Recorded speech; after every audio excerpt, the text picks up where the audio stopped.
Glenn, I was going to say welcome back, because you as an art student were based here back in the, mid to late 80s, and here you are.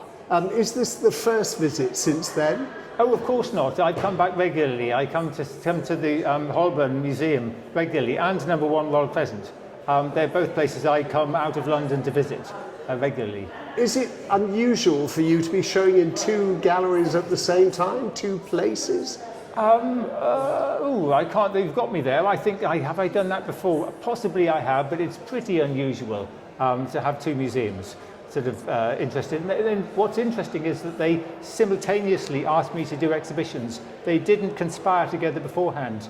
Something was in the air, and they thought it was a good idea to do something. So, you talk about your time as an art student in Bath as a genesis.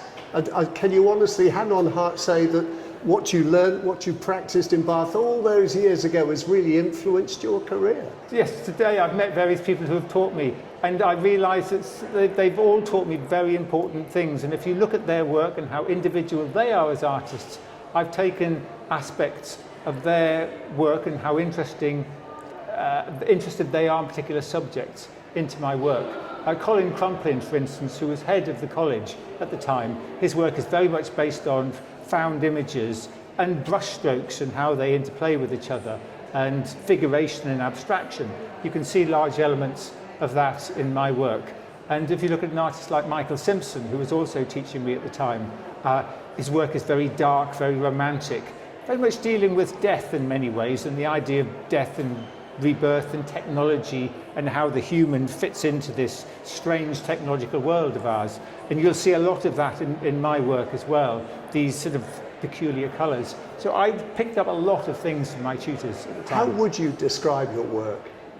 Baroque, I think. If I had to put myself into a category from art history, it would be Baroque, which is, I classify Baroque as art which is about nature, which is not perfect.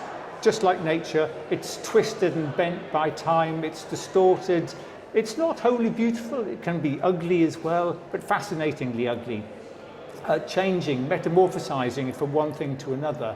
The Baroque is something which is, yes, it's nature through man, I suppose. And here you are exhibiting Baroque in the very formal setting of Georgian architecture.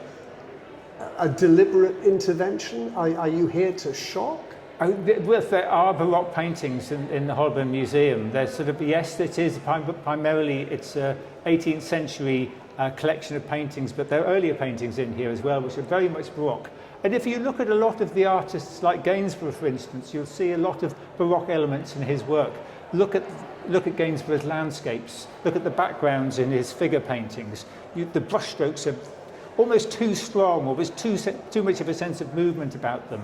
And that dark, brooding atmosphere he has are actually very Baroque. So even if you look in neoclassical, or in classical artists like Gainsborough, Reynolds, or George Romney, you'll see a lot of Baroque elements, and even distortions of the figure. I mean, Gainsborough wasn't afraid of distorting figures and elongating things enormously.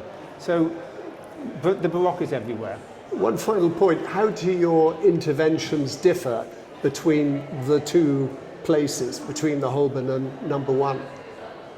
They're quite different exhibitions in many ways. This exhibition in the Holburne is much more about the human figure and about the distortions of the figure. And I mean, here we have a painting which it's not a human figure exactly, but it becomes human-like. It becomes like a crucifixion. It's a ray, a fish, which is becoming Christ-like.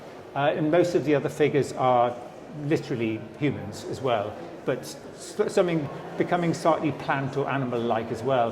Whereas in the Holburne, they're fully fledged distortions into trees. Number 1. Number 1, sorry. At number 1, Royal Crescent, they're very much tree-like forms. So, and the idea is the grotto and the grottoesque. So things are more vulgar, the colours are brighter at many of the works there. And for instance, those frames that are covered in shells, frames are very much an important part of my work. So yes, the grotto is in Royal Crescent, and here is much more romantic. It's Arrows of Desire, which is from William Blake for Jerusalem. And it's more romantic idea of the English landscape and the English figure within the landscape, more to the point. Glenn, one final point. I know I said that was the last question, but just one more. Did you, in your wildest dreams, think back in 85 to 89 that you'd be standing here now? I didn't think there's actually such a thing as a professional artist in those days, so no, I didn't think I'd be standing here now.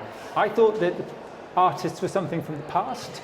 I didn't realise they sort of still existed in many ways, which just seems very naive of me, but naivety is one of the greatest parts of being young, isn't it? It makes you do stupid and silly things, some of which are very creative. So I enjoyed my slightly naive but learning times in Bath, and not knowing I was going to be showing here was wonderful, because it made me, I don't know, it just made me have fun and enjoy painting.